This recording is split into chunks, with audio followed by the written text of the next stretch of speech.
lagi kita di episode ketiga G-Talks. Iya, Gebek Talks. Iya. Hari ini mungkin Bunda-Bunda sudah melihat ya, banyak banget ini nih. Ini apa nih?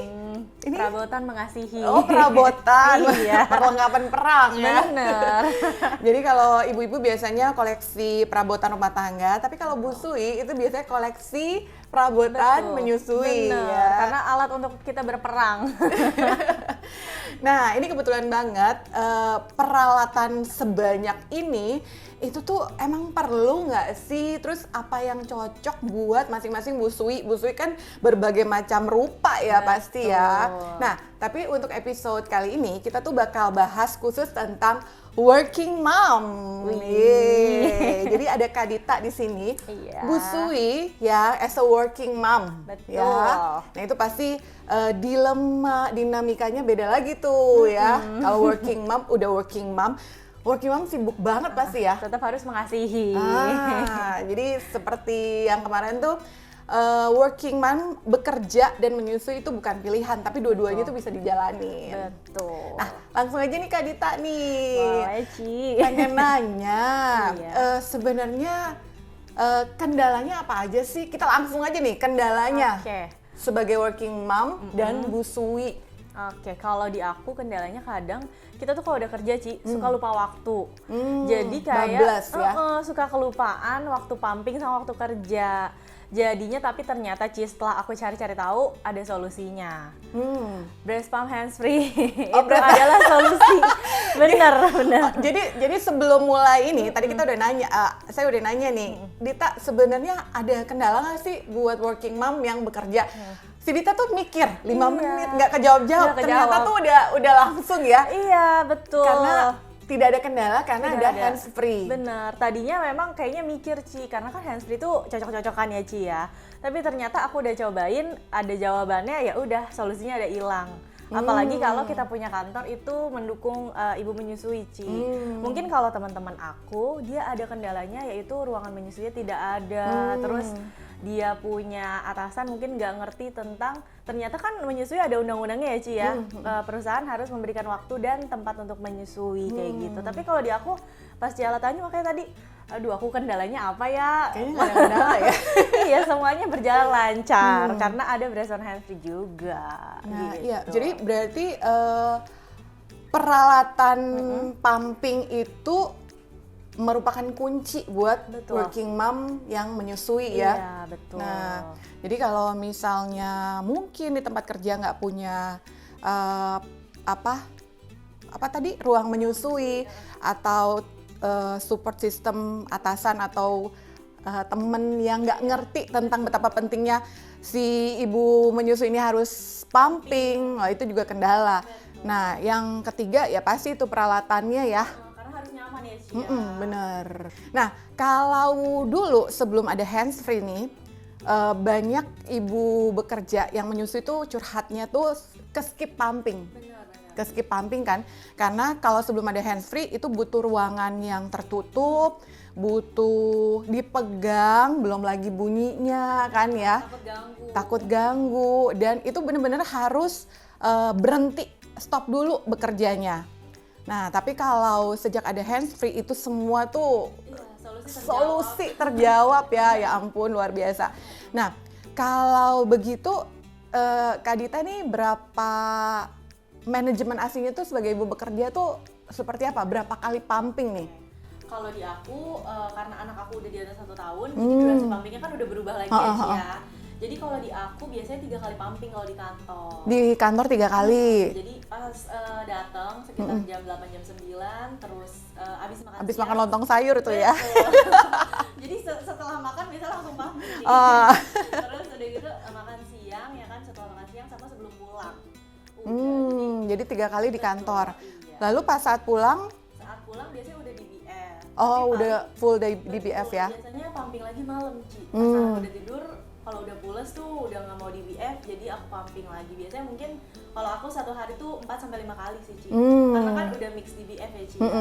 Gitu. Wow, itu termasuk manajemen ASI yang sangat bagus loh. Jadi normally-nya katanya ibu bekerja itu pumping sebelum berangkat, which is pagi-pagi, katanya jam 1 sampai jam 5 itu oksitosin lagi tinggi banget kan ya, jadi hasilnya banyak. Jadi kalau mau buat stok ASI tuh bangunlah subuh-subuh ya bunda-bundi ya, jadi hasilnya banyak. Lalu biasa di kantor itu bener sekali 3 sampai 4 kali kan ya, 3 sampai 4 kali, dan pulang itu langsung di BF biar supply ASI-nya meningkat lagi, dan jangan lupa malam pompa juga ya. Tetap supaya apa ya?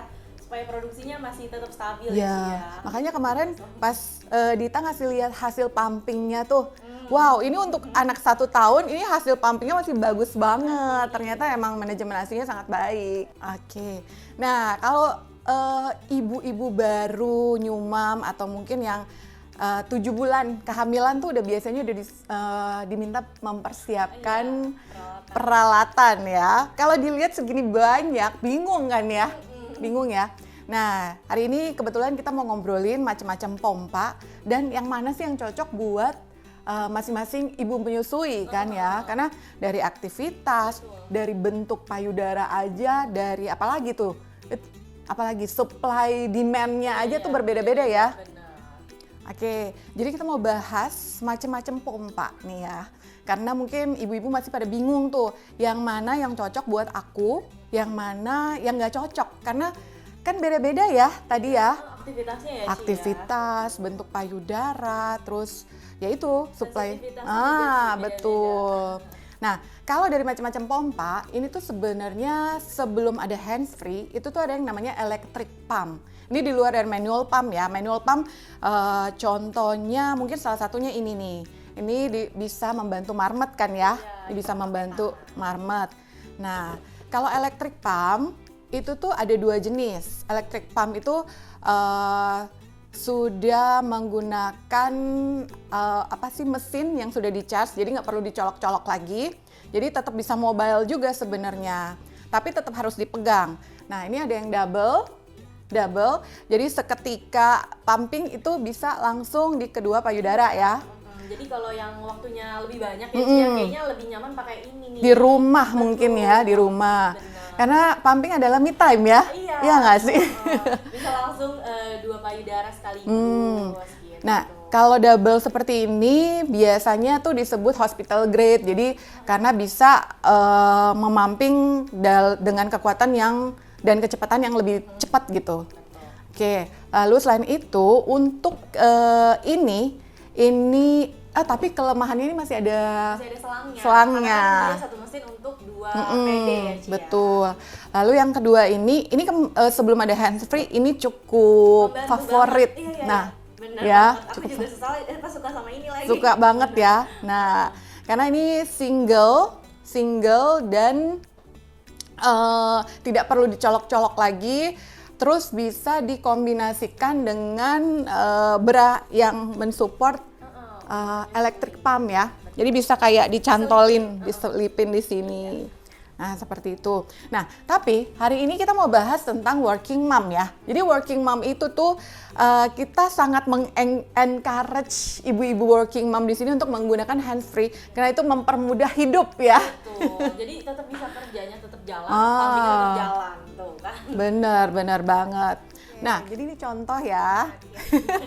Contoh. Jadi ini salah satu properti juga sih buat ibu menyusui ya. Jadi baju yang busui friendly ya. Jadi kayak gini nih, tada. Nah, jadi ini Colibri X1 ya. Colibri X1 ini tuh electric pumping tapi tuh bedanya electric pumpnya Gebek itu kita tuh udah ada konektornya jadi langsung ke kantong ASI nih. Jadi kalau misalnya working mom, Ci, ini kebantu banget. Jadi kadang kendalanya kita tuh ternyata apa, Ci? Cuci botol. Cuci botol ya, benar-benar. Jadi kalau ini kan mengurangi cucian kita, lumayan banget. Bener, jadi langsung direct pumping ke kantong ASI-nya.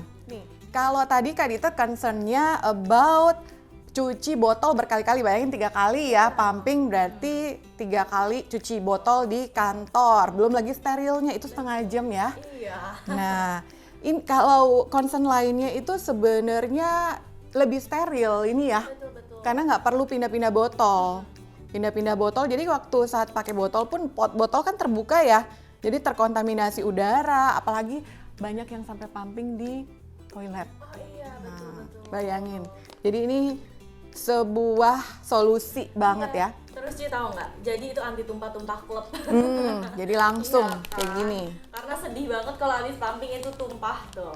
Jadi udah deh, pakai breast pumpnya Gebek aja tuh. Dan ini tuh nggak usah takut jatuh atau apa, karena dia double protection. Betul. Ya, ada kaitannya juga. Nah, sekarang karena tadi kita mau ngomongin tentang breast pump yang sangat mendukung ibu menyusui, tadi Kak Dita pilihannya jatuh kepada X1. Tapi aku Maximo love banget. Tapi kalau punya waktu lebih sih X1-nya itu juara banget sih. Karena memang kan antara handsfree dengan yang dipegang emang ada perbedaannya sedikit ya. Gitu. Tapi kalau misalnya ditanya yang membantu banget ibu menyusui yang bekerja, ya handsfree pasti. Nah, ngomong-ngomong soal itu tuh dipegang sama nggak dipegang, itu tuh ternyata karena menyusui itu tuh pengaruhnya selain peralatan, itu tuh pengaruh dari hormon oksitosin, hormon prolaktin, yang itu tuh semua baru bisa muncul kalau ibunya rileks dan percaya diri. Nah, jadi itu bedanya pumping yang dipegang ataupun yang nggak dipegang. Jadi kalau mom sebelum memutuskan karena aku bekerja atau aku mobilitasnya sibuk banget nih, jadi mau pilih yang hands free, mom itu harus percaya diri dulu atau paling nggak seminggu 2 minggu latihan dulu. Ya, jadi jangan berekspektasi dulu, wah sekali pumping hasilnya dapat banyak nih. Enggak, itu seminggu 2 minggu harus beradaptasi dari pompa yang dipegang ke pompa yang nggak dipegang gitu loh. Kayak kita hidup aja ya buat pegangan ya. Betul. Nah, oke. Jadi itu pertama bedanya itu harus menyesuaikan diri karena pasti ada perbedaannya. Nah, saat ibu sudah nyaman, itu pasti deh hormon prolaktin, oksitosin itu tuh muncul. Hasilnya pasti bisa sama seperti pompa elektrik lainnya. Nah, Kak Dita nih sebagai working mom yang menggunakan hands free nih, mau kasih tips gak? Boleh Ya. sih, supaya pumpingnya makin nyaman. Ya, tadi kan kita udah tahu ya, ternyata bukan hanya peralatan yang harus cocok, tapi momnya harus nyaman dulu dan percaya diri dengan pumpingnya gitu ya. Nah, Terus nih Ci, yang kedua itu adalah ukuran corongnya. ukuran corong. Bener. Nah, di sini tuh ada IMAX, ada Minimax, dan yang terbaru Maximo. Bedanya apa aja? Bedanya dari bentuknya pasti ya. Tapi kalau mode sama aja ya, Adita ya. Tapi kalau Maximo nih kan dia lebih spesial ya. Modenya nambah 1 nih Ci. Jadi lebih memudahkan lagi. Nih kita keluarin deh. Ini ada IMAX. Ada Maximo sama ada Minimax. Minimax. Ini seperti kakak beradik ya. Iya. Nah, jadi bunda-bundi bisa kelihatan sendiri ya bedanya apa ya. Nah, kalau IMAX yang pertama, Minimax dan Maximo. Nah, bedanya apa? Bedanya dari mesinnya, tapi kekuatannya semuanya sama, modenya sama ya. Modenya sama. Nah, kita mungkin bahas yang paling ini dulu ya, yang terbaru dulu ya, Maximo. Oke. Gimana nih? Tadi Kak Dita bilang tips yang kedua selain harus nyaman berarti harus ukuran corong harus pas. Jadi ukuran corongnya ini penting banget Moms perhatikan supaya pas dengan putingnya, boleh Puting. putingnya ya, begitu. Nah, ini ada contohnya nih Moms. Jadi kita bisa ukur dulu ya, Cici ya, ukuran diameter putingnya supaya kalau udah pas itu pasti hasilnya maksimal. Nah, kita kan juga ada nih spare part tambahannya ya Ci ya. Ini yang 21 karena bawaannya itu 24 standar. Which is M. Betul, M. Ini yang S-nya di 21 kita ada ya. Dan kalau L-nya kita ada yang 27, Mams. Tuh, jadi sesuaiin aja. Kalau misalnya Mami beli nih pas pertama kali yang M ukurannya ternyata kebesaran, berarti boleh beli lagi yang tambahannya kayak gitu supaya makin nyaman ya Cia pumpingnya. Tinggal diselipin aja tuh, simple banget. Nah, gitu. Contohnya ini nih. Kalau ini kemungkinan S ya. Betul. Ukuran putingnya S ini. Nah, kalau digunakan di pompa yang M, itu tuh pasti agak ada ruang. Nah, ruang itu tuh pasti membuat payudaranya sakit. Bukan payudara, itu ya, putingnya lecet ya. Jadi, nah udah lecet, nah itu pasti ibunya nggak nyaman, ASInya nggak keluar. Nah itu pentingnya menggunakan corong yang tepat, tidak kebesaran ataupun tidak kekecilan. Jadi pas dengan ukuran mami-mami.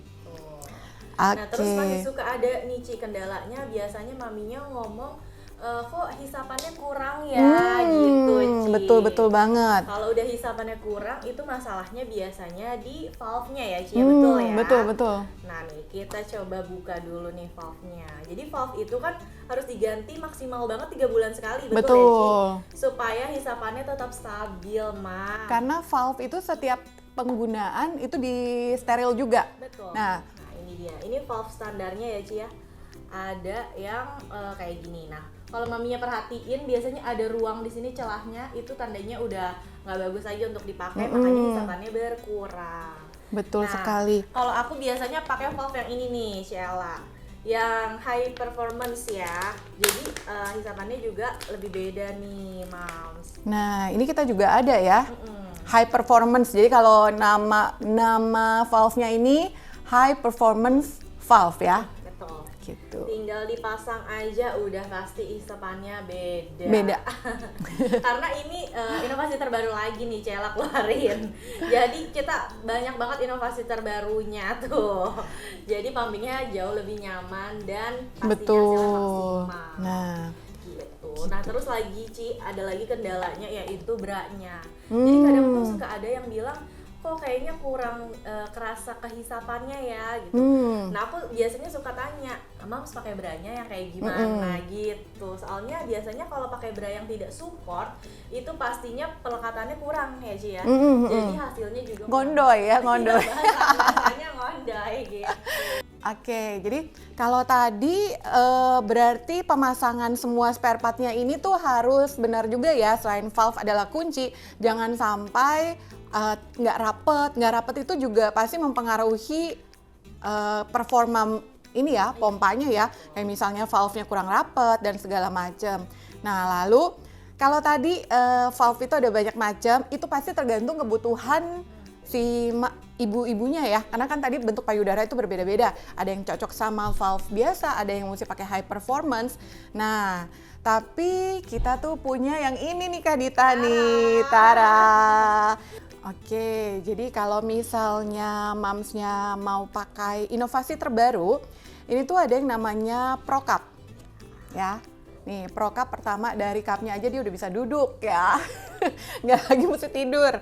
Nah, dan valve-nya tuh udah built-in, jadi nggak ada tuh namanya ketinggalan valve, nggak bisa pumping. Nggak ada lagi yang namanya valve-nya itu meleot ya. Nah, ini tuh semuanya udah built-in, jadi nggak perlu repot lagi. Nah, dan dia tuh bisa di pairing sama si Minimax dan IMAX.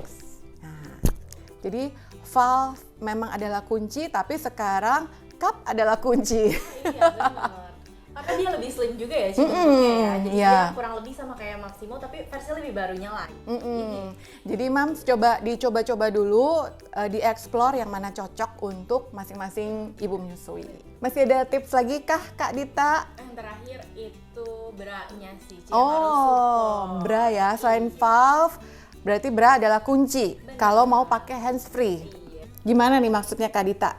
Bra adalah kunci. Bener. Karena kalau bra-nya yang kendor-kendor gitu ya Cia, pastinya pas kita masukin breast pump-nya, otomatis PD kita juga ikutan kendor gitu loh. Jadi hasilnya nggak maksimal. Nah, ini ada contohnya nih ya. Bra yang aku maksud tadi. Yang mensupport ya? Iya, yang mensupport untuk kita pakai hands free. Tuh. Jadi dia bisa pas gini loh ngeklek. Jadi nggak apa ya kalau bra-nya kendor misalnya kayak gini Cik. Nah, kayaknya gitu. Pasti udah nggak berfungsi ya, bergeser. Betul. Nah, betapa pentingnya bra yang mensupport si hands free-nya ini, jadi tidak bergeser. Karena kalau hands free itu kan dia modelnya kayak vakum gitu ya, dan harus di posisi yang tepat. Nah, jadi kalau branya goyang-goyang, nah bayangin aja, nggak bakal maksimal hasilnya. Jadi bra adalah kunci ya. Jadi kadang kalau misalnya ada mami-mami yang tanya ke CS, aku suka tanya dulu apakah dia udah memakai bra yang support untuk memasukkan breast pump hands-free. Kayak gitu. Nah, contohnya kayak bra seperti ini tuh, dia bahannya tuh bukan katun ya. Dia kayak sport bra gitu ya. Iya, Dia likra tapi cukup menarik gitu ya. benar. Menahan ke atas. Betul, dan juga nih hampir ketutup kayak gini nih Ci, jadi bisa menopang ya. Karena kalau bra yang bukan untuk menyusui kan biasanya kayak half cup gitu. Nah biasanya itu jadinya keluar. Ngondoy-ngondoy ya. Apalagi kalau yang mesinnya masih begini ya, itu kan berat pasti ya. Betul, kayak gitu. Oke, ternyata banyak banget ya produk-produk yang udah mendukung ibu menyusui yang bekerja ya. Nah, tinggal mamsnya pilih aja yang mana sesuai dengan kebutuhan, yang mana mams merasa paling nyaman. Karena sebenarnya tuh nggak ada pompa ASI tuh yang kenceng-kencengan, bukan loh, nggak boleh. Senyaman-nyamannya. Jadi bukan cari pompa ASI yang mana paling kenceng, tapi yang mana paling nyaman buat masing-masing mams. Terima kasih ya Kak Dita udah sharing ilmu pumpingan hari ini sebagai ibu bekerja. Semoga semakin banyak yang semakin nyaman juga dalam pumping, karena kan moto kita ya, Betul. pumping bebas bahagia. Oke, terima kasih yang udah nonton. Jangan lupa like, comment, and share. Dan komen juga pengen dibahas apa lagi di episode selanjutnya. Terima kasih. Terima kasih, bye-bye. Bye.